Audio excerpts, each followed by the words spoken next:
Hey pals, how you doing? I am over 3 months full body masculinizing surgery. It's different for other people, but for me it was a revision of my top surgery, liposuction on my stomach, hips and thighs, and a mons resection / tummy tuck. I dyed my hair recently as well, so let's just acknowledge that. It's kind of cute, right? What do you think? I have notes on my phone about how I'm feeling, and I also have questions on Instagram that you have asked me, and I will be answering those as well. The 3-month mark is when the swelling is supposed to be subsiding and gone, so I would consider myself back to normal now, and this will probably be the last update in a while. Maybe I'll do like a 6-month one, maybe not, don't know, but I thought this was like a good time to update you. If you've got questions about who did my surgery, how much it cost, all of that kind of stuff, I have done a video on it and I will link it in the description. I go into all the details, so nothing is left unsaid. Starting from top to bottom, so I've had a revision. I had top surgery in 2012, so this portion is like 12-year-old scar, and then this is 3-month-old scar. And then on this side, also 12-year-old. And then 3 months. Let's get the hard stuff out the way. I don't know what happened specifically, but I had a reaction to some tape or some products that I was putting on my scars. I think I put it on too soon.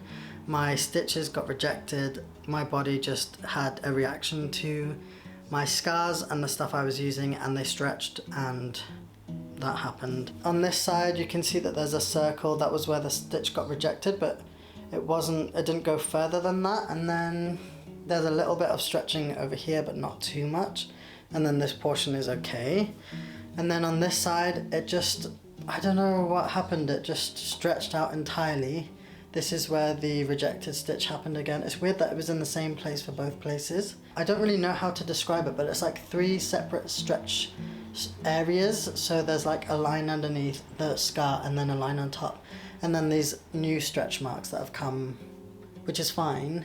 If I'm being completely honest, I feel really disappointed about the reaction I had. I feel really jealous about the scars that I see that are really neat and tidy, and I feel a little bit sad that mine have stretched out so much this quickly. When I had top surgery the first time around, I had stretched scars as well, so I just don't know if that's just part of my body's healing. The main thing that I worry about is the fragility of my skin there, and if it'll stretch further and become a problem, and if it'll be painful. Other than that, I think it's just the aesthetic thing that bothers me. I don't know if I'll try and get it fixed or if I'll just get over it, but yeah, sometimes I do look and I'm like, oh, why did that happen? I'm not blaming the surgeon at all. I think it was my post-op care from myself that caused it. It's fine, whatever, it happened. I'm sure I'm not the only one that looks like this. Saying that, the way that I feel about my chest in general now outweighs everything that I have been insecure about with my scars. So when I was first recovering from the surgery, there were really deep creases in the sides of my armpits, and I had to use compression. The surgeon said that they would go down over time, and they have, and they're not as noticeable now. This side I feel like is a bit more noticeable than this side, but I feel like I'm over it, and I've looked at other people's bodies and people who have never had surgery, cis men that I see at the pool. I feel like everyone has those creases, especially if you're a bigger boy. So I'm just fine about it. Also, I am just really loving the shape of them and the fullness of them. I've started running again and I can feel them bouncing, which, like, you might think that that would cause me some dysphoria, make me think of my body in the past, but it actually hasn't, and I'm just like, oh, I've got pecs now. My piercings are a lot more noticeable, which I think I've said before, but I just feel like my body looks fine and good now, so I'm happy. Okay, moving on to the lipo section. Swelling has gone down a lot again this month, and my hips, there's like a little bit of hippage there, but I think that's just my body. That might change over time, it might not, it's fine. I think the more I look at myself in the mirror, the more my eyes are drawn towards them, but I think I need to just get over it, because maybe I will never be happy with the hips that I have, but I think it's just genetics at this point. I didn't really like think anything of the lipo on my legs, but I think that's made a bit of a difference to my overall silhouette. I really like how my legs are looking, and when I'm at the gym and I'm in short shorts, I'm like, oh, they look very like straight up and down, which is really nice, whereas before they were kind of like, she was thick. Yeah, I was more of an hourglass, obviously, which is why I got the surgery, but I didn't think the lipo to my legs would make as much difference as it actually has, so I understand why they did it, because it's made a big difference to my silhouette in general. Some other things about lipo are that when I'm running now, my hips still kind of hurt a little bit. I'm not wearing compression anymore, I don't need to, but when I was wearing compression it felt very firm and everything was kept in place, whereas now it just feels like my skin is still quite loose and wobbly. So my lower body, the scar's great, it's really thin still, which is really nice. I'm still getting a lot of like breakouts in the area of the scar, and I don't really know what that's about, but they're still really red. It's not like normal breakouts where the spots go, they're just there.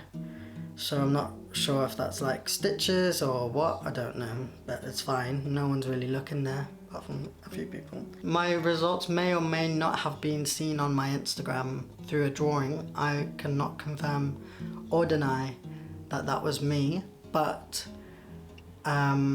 people have said that they can really tell a difference, which is validating for me, because I know that there's a huge difference, but when other people notice it as well, it's like, okay, great.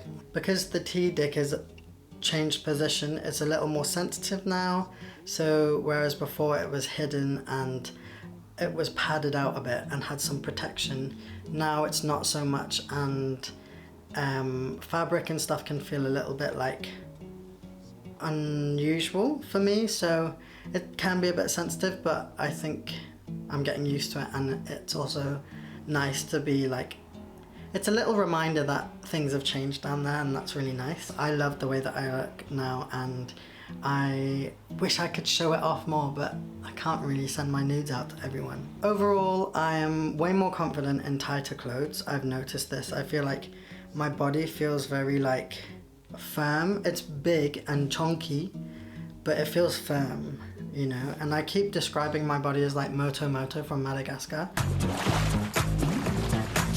I like them big, I like them chunky, I like them big, I like them plumpy. But that is my ideal, like, gender euphoria goals. And I feel like Moto Moto's body is very like firm, but it's also chunky, and it's very like straight up and down. I like them big, I like them chunky. Okay, distracted.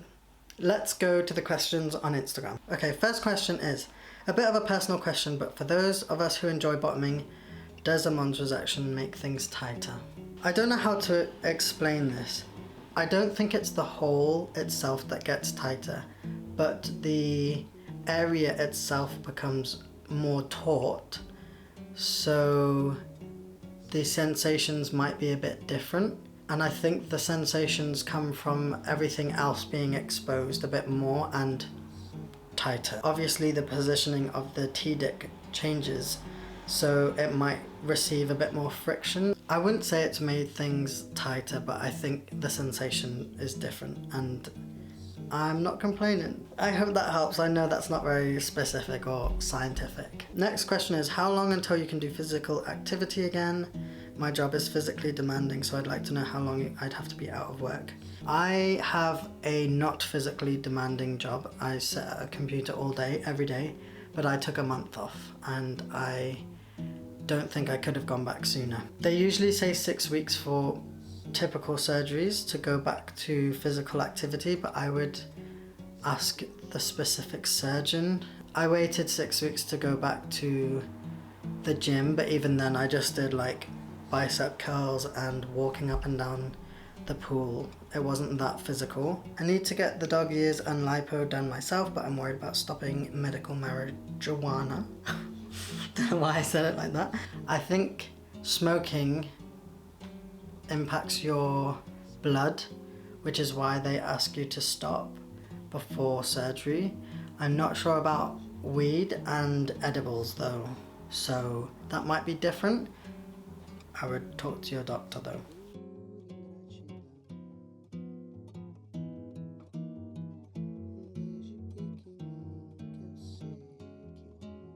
I'd love to hear more about the process and recovery of mons resection and whether it's made it more feasible to wear prosthetics and stuff, since I also have a completely hidden T-dick for now. Hidden T-dick, solidarity. I haven't had the chance to experiment with STPs yet, but I will be soon. Beforehand, I just couldn't work with STPs because there was just too much in the way and I would have to like fumble about to try and get the positioning right. Let me get some pens and paper and see if I can draw it out.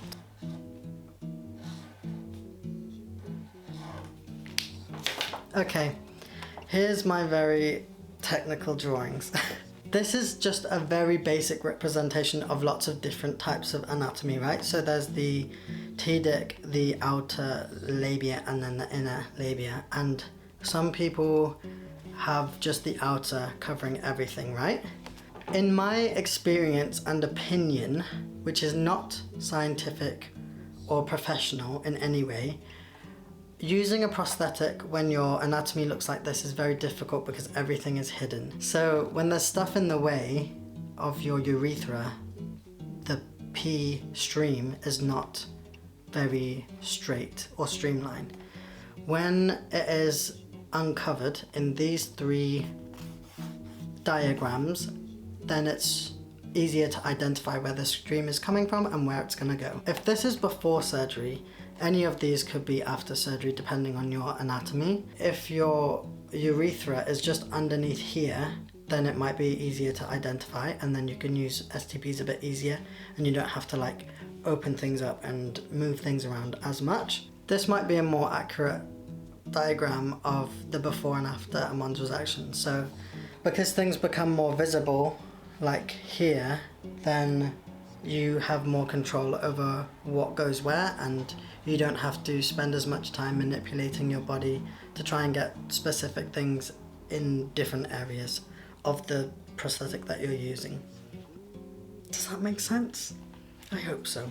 Did they put any pressure on you to lose weight before surgery? I recently got denied bottom surgery due to my weight. I told the doctor no matter what I do, my mons doesn't lose weight. The reason I went to the surgeon that I went to was because weight is just not really something that is a barrier for him. The only time they asked was when they had to do all my forms, and I assume that your weight determines how much anesthetic you need, or they just need all your information for the forms. The surgeon works with a lot of bigger patients and a lot of people go to him because he does not have a BMI limit for the most part that I'm aware of. There might be some limit, but I did not hit that limit, and I was also denied lower surgery on the NHS because of my weight.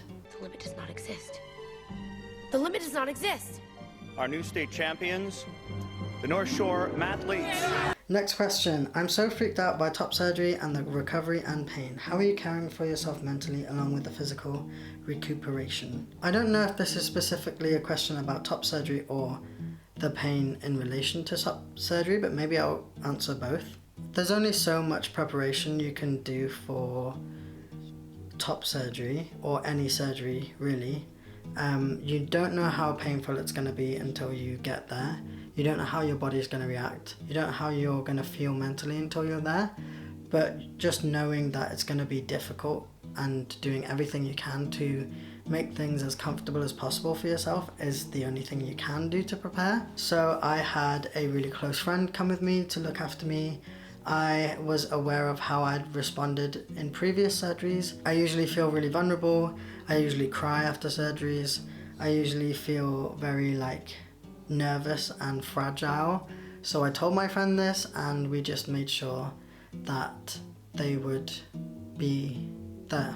I think it's a good idea to have a list of things you can do depending on what mood you are in. So if you're feeling really lonely, maybe a list of people you could call or people that can come around. If you're feeling really exhausted, maybe a list of people that can support you with making food or doing chores for you. If you're feeling really bored, then maybe some projects that don't require much physical effort would be helpful. Last question was, how was your mobility after surgery? I know initial top surgery you can't lift your arms very high. So because I also had a revision, it was that and some more restrictions. The large scar across my abdomen was extremely tight and probably the most painful part. I didn't feel like I could stand up straight for a while. And when I got to the point where I could, I still felt like I was doing something wrong, or that I would like split open and die. It was painful to get out of bed and go from lying down to sitting up to standing up. It was painful going to the bathroom and sitting down when my legs were so sore. My whole body from knee to elbow was bruised and my muscles were really sore. This is one hole, if you can see it. It's very pale.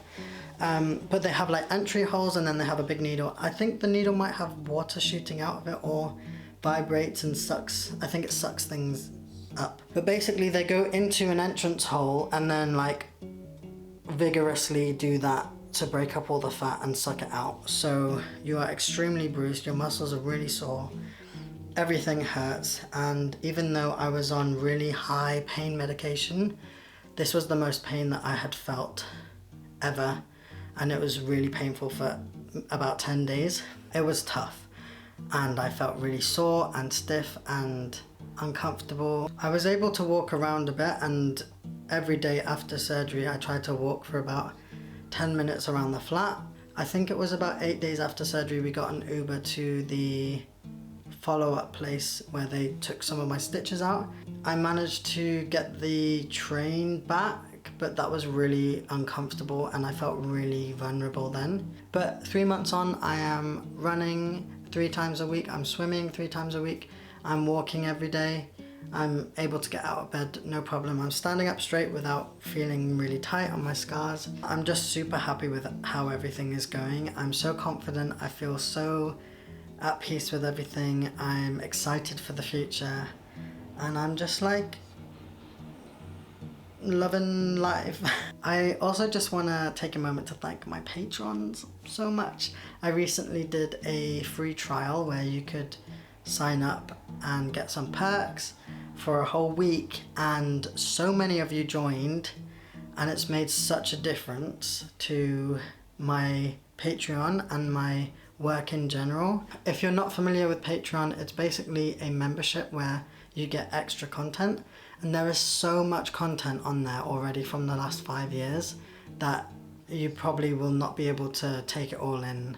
There are loads of new drawings, there's loads of calendar prints, there's loads of activity book downloadable pages, there's loads of podcasts and secret videos, and there's just loads of content that I just don't put up in public. So if you do want more content from me and you want to support me as a creator, especially because my YouTube is demonetized, then Patreon is the best place to do that. I hope you're having a nice day and a nice week and a nice month and a nice everything, and I will speak to you in the next video. Thanks, bye!